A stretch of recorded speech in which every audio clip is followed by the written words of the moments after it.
So today we're making this blouse. You're gonna need this and maybe this. And it's gonna look like this when it's done. First it's a like old cloth and now it's a really nice blouse. So this is what we need in order to make this top. You're going to need some elastic band, some pins, some scissors. This is something, I'm not sure what it's called in English. In Danish it's called a skråbåndsformer, and in German probably a schrägbandformer. It makes a band that you can put around like the top here.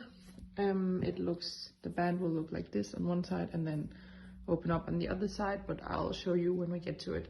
This is some cotton second-hand fabric that I bought in Denmark last week. It was €1.30, I think.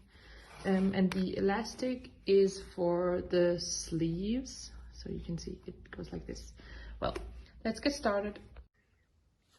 All right, now I figured out I want the stripes to go like this and not like this. And I folded my fabric here, as you can see, it's folded like this. And I also folded the t-shirt and put the fold on the same side as the fold of the fabric. The top I made before kind of has a dropped shoulder. As you can see here, the shoulder goes round and then there's a little like puffiness. And this time I think I want the shoulder to be more narrow so that actually the sleeve starts on my shoulder and not like down on my arm. So you're gonna need a t-shirt that fits you well on the shoulder, and then you're gonna cut, like if you want the same neck, you're gonna cut like, you're gonna make a cut here and a cut here, and then you're gonna do not cut through the t-shirt, of course, and then cut here and cut around here and down here, and then probably try it on like your t-shirt and see to where you want it to go, because you're gonna add this scrunched bit, or this gathered bit as it's called. So yeah, you're probably gonna try it on and see to where you want the t-shirt to go, and then you're gonna cut it. Remember to cut it a bit bigger so that we have some seam allowance. I would recommend like 0.5 centimeter, 1 centimeter, depending on how you sew. Also, if you're gonna overlock, you maybe need a bit more. I do not have an overlocker, so never mind. We're gonna make it work anyway. Okay, and also important is to note, I nearly wear all my clothes oversized, and especially the ones that I sew myself. So for me, it doesn't really matter if it's like 1 centimeter or 0.5 centimeter bigger or smaller.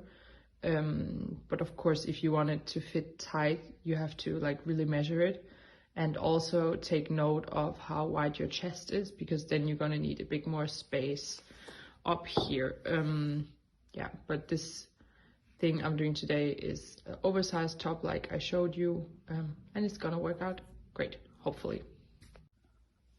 So this is the front, and I'm gonna use this one in order to make the back as well. I'm just gonna lay it on top of the fabric, and then I'm gonna make this one up here. It's gonna go more like this because that will be the back.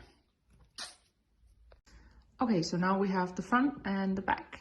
This is the back, and the really smart thing about working on the fold is that you're gonna get a really even neckline, and also here where you're gonna attach the sleeves, it's gonna be the same on both sides. My mom is always like, oh my god, you're not using measuring tape. It's because my mom is a hat maker. She's never worked at one, but they're very proper about doing things, so she doesn't really get how you make clothes with like no instructions and no measuring tape, and yeah, she thinks I'm crazy. So now we're gonna cut out the sleeves. That is really, actually, it's so nice. It's so like satisfying that it works. You're gonna put the fabric on fold again, and you're gonna have like the fold is gonna be up here when you cut it.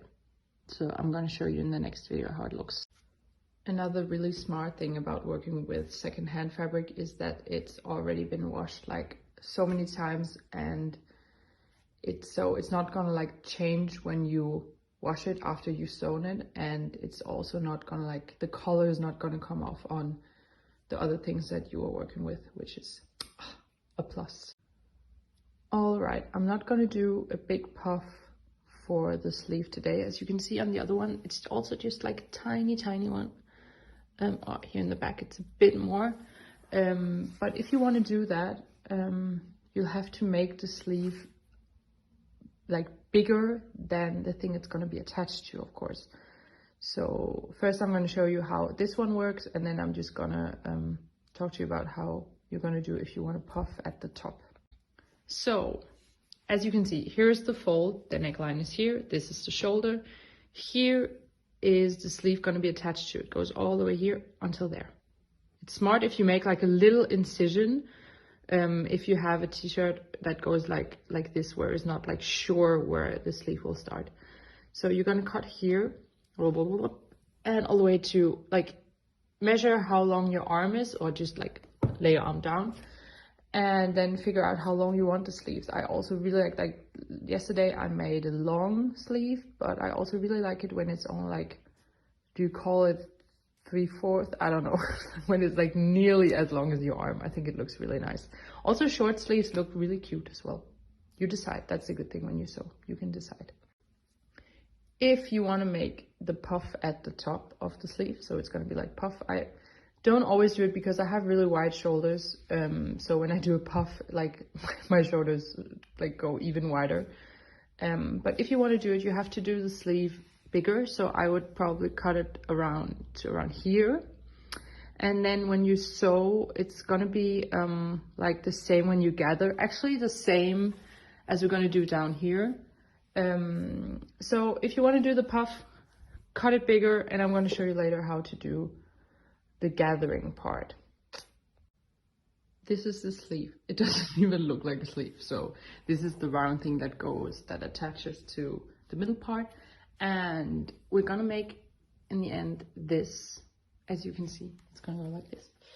So that's why it looks really weird. It looks just like, I don't even know, but it's a sleeve. So now I'm gonna use this one in order to cut out the other sleeve so that we have two sleeves. Okay, so now we have a back, a front, and two sleeves there. We're gonna do this bit and cut it out afterwards, actually, when we have finished the top part. When you sew, you're gonna sew right side facing each other. So what is the right side? It's the side that's gonna show later. This one is actually a bit annoying for filming because it has like the same side. It doesn't even change. As you can see, this one actually, it has a much brighter side on the inside, but I liked this one a lot more than this. So yeah, if you have a fabric where the sides really do look different, you have to make sure that you sew right sides together always, because then the stitches are going to be on the inside, and that's what we want. So I'm going to sew the shoulders first. So I'm going to sew here and here. And yes, some people do zigzagging. Like if you don't have an overlock machine, they zigzag everything before they sew. When I do oversized clothes, I normally sew, what do? I sew the things together and then I actually zigzag it afterwards. It's not as neat as maybe you would if you would zigzag it beforehand, but I actually think it works out great. Actually, I made it different on the shoulder seam here. I'm just going to show you. So I sewed it together and then you can see. So I have a middle seam here and then I have two seams that run along here, and these are the seams that hold this together. But on the other seam, I did it like this. Wait. On the other seams, I sewed it together with a normal seam and then I zigzagged it afterwards. And I did this on all the seams here. And actually, I've made a couple of dresses and shirts like this, and I think it works out fine. Like, it will fray a little bit, but it won't fray like when it comes to the zigzagging part. So you can cut it really close to it and then it won't fray. It of course depends what kind of fabric you're using when you're working with cotton. Some cottons fray more than others. Like you can see, this one is actually fraying a lot. So let's see how that works out. But normally I actually think it works out great. If you don't have an overlock, don't worry, it's fine. All right, I have sewn the shoulders and also the sides. It looks like this. I didn't make the extra things on this fabric, but it's gonna be fine. So now I'm gonna attach the sleeves. There are different techniques on how to attach the sleeves. I'm just gonna show you one that I learned from, I think it was like the Essentials Club. They made a dress and they attached the sleeves in a similar way.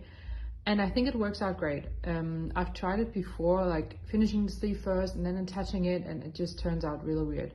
But you have to make sure how to do it, because it's a bit confusing at first, because you're actually going to use the right side, like the outside, the real side you are going to wear, and then you're going to put the sleeves on like backwards. But I'm going to show you, just wait. So this is the right side and this is the right side, and we want this one attached to here. If we just sew it like this, it's gonna look horrible because the seams are gonna be on the outside. So you're actually gonna turn the sleeves inside out and then pin it all the way around. And the sleeve is actually gonna flip like this, and then afterwards you sew it together on this side over here, and then you're gonna flip it over. I'm gonna show you. So I have attached the sleeve with some pins. Do yourself the favor and attach the thing on the top seam first, like on the shoulder seam. Attach your sleeve there first, and then do left, right, left, right, left, right, because then it's gonna be even at the end. And I'm a really lazy pinner. I don't pin the shoulder seams, I don't pin the side seams normally, but the sleeves, yes, you have to pin them, otherwise it turns out horrible. So now you're gonna sew along here. Make sure that you grab both this piece of fabric and this piece of fabric while you're sewing, and then I'm gonna do the zigzag afterwards. And then this one is gonna go inside here, and we're gonna sew along here, and then you can turn it out, and then it's the sleeve. It's really weird, it's like magic, but it works. So first, sew here, that's easy. And if you are one of those who want to make the puff on the top of the sleeve, you have a longer sleeve here, like it's not gonna fit here. And what you're gonna do, you're gonna skip to the part where I tell you about how to gather, and then you're gonna sew a gathering thing here before you attach it with the pins, like when it looks like this. You're gonna sew a gathering thing from here to here, and on the other side, of course.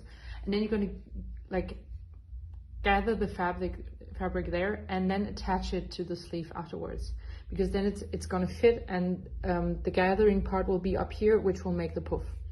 I hope that explains it well.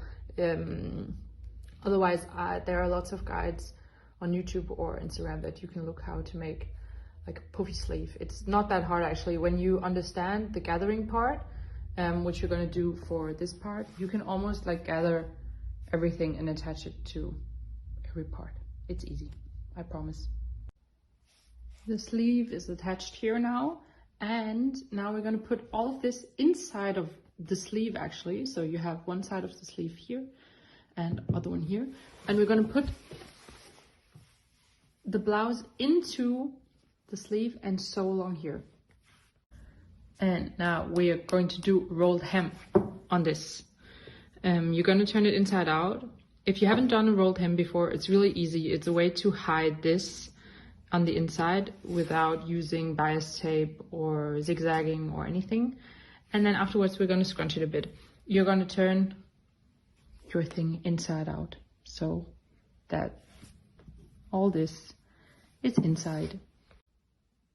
I roll it as I sew along. So I rolled the first bit here, and now I'm just, every time I'm gonna get further, I'm just gonna roll it in. I think that's easier. Also, look at this mess. This is Frida's, this is not mine. And also that's her sheep, Sean, and it looks really sad. It always looks like it's literally like given up on life. And Frida's over there, she always like sits, but she doesn't look at what I'm doing. She's just like sitting and chilling and sleeping. Yeah, really good helper.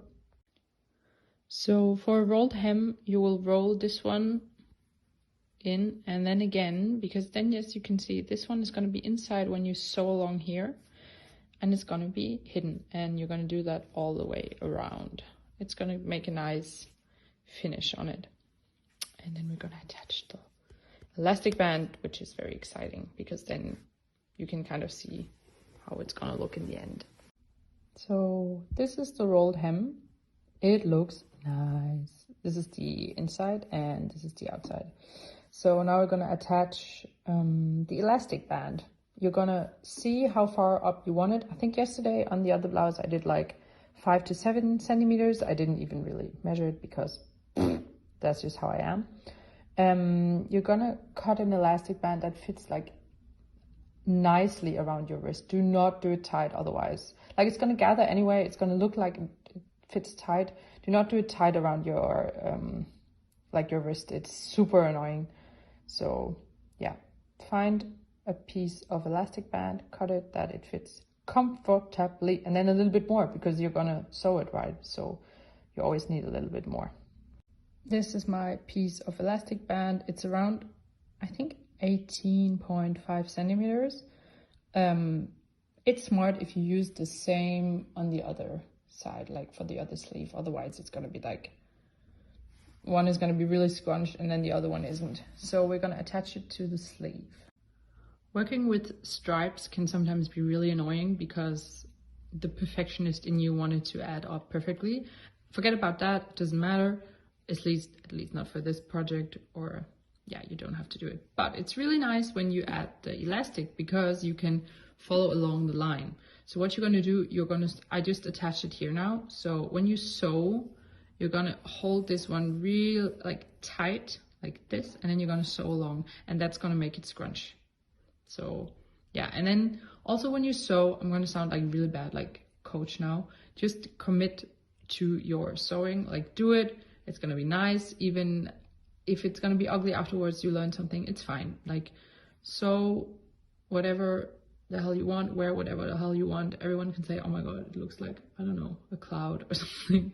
But you're gonna think it's nice, and you're gonna wear, like, you're gonna really like the clothes that you make yourself. And yeah, no one started like doing really, really nice clothes. We've all made really ugly clothes at projects before.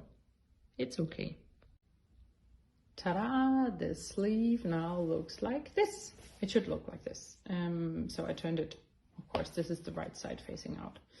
So yeah, you can see it's gathered really nicely here. And now you're just gonna attach the other sleeve. Now we have 2 sleeves, and it actually looks like a shirt. We're gonna attach the bottom thing here now. And for that, you're gonna need your fabric again. And you could, for example, make it like striped this way. I'm not sure what it's called in English when you say this way or that way, but I'm gonna make it the same as this. I folded the fabric here. That's just easier to use. And then you have your top thing here. In order for it to gather, the thing on the bottom, of course, has to be bigger. And now you're gonna decide how much gathering you want. If you want not a lot of gathering, you're gonna do like 1.3 times of this, and if you want a lot, maybe 1.6. I never measure it because yes, that is who I am. Sometimes, like in the beginning, I measured it just to make sure, but now I don't measure it. So I'm gonna go and cut around here and maybe until here. Look at this fraying mess. It's so horrible, this fabric actually. And then I'm also gonna cut it here so that you have 2 pieces that are more than this. Also, of course, you have to decide the length of the thing. When you gather it, it's gonna appear a bit shorter. You can also make a dress, like if you want this, and then you're gonna make a gathered part that's like this, and then you make another gathered part that's like this, that always are a bit bigger than each other. Then it's gonna be a really nice dress. But now we're gonna make the blouse. I think I'm gonna make it like around this size. That's gonna look fine, I think. Now you have 2 bottom parts. I cut it here where I folded it. And now I'm actually gonna sew it here. And now you're gonna think that sounds like the most stupid idea. You just cut it and now you're just gonna sew it. But I really like to have this one that goes here as well, like the seam. Otherwise, if you would not cut it, you would only have a seam on this side, which I think, I don't know. I'm all for winging it, but that's just, I don't know, that doesn't look so nice. But you could, for example, have, if you want to keep this one and only do one seam, you could have the seam on the back. That could look nice. You could do that. So what you're going to do, you're going to sew these together, of course, right sides, facing each other. And then you're going to sew all the way along here. Boom. And you're not, this is very important, you're not going to sew back and forth when you begin and when you end. Like normally, of course, when you sew, you know this, in order that the seam doesn't go up, you will sew back and forth, and then sew. And this time you're not. It's really weird for your brain, like it tricks you and says, oh my god, you forgot to sew back and forth, but you're not going to do that, otherwise you cannot gather it afterwards. So I'm just going to do that, and then I'm going to show you how to gather it. I sewed all the way up here without going back and forth. You can see I sewed it here. Now you're going to take one of these strings and pull it. Do not pull it like really hard, because if it breaks, yeah, that really sucks, then you have to do it again. But pull it gently and then pull it along here, and you're going to realize it's going to gather. And do it all along here until, like we have this middle part here, until this and this fits here. Like right now it's way too big. No, it's actually not way too, it is way too big. Until it would attach to that one. So yeah, that's what I'm going to do. It takes a while, but be patient and do it so that it's even, because it's gonna look much nicer afterwards then. So the bottom part is gathered, and as much as I really hated this fabric, it was actually really nice gathering it. So yeah, points for that. So this is going to be on the outside, and you're going to attach it this way around, because when you look at all, oh my god.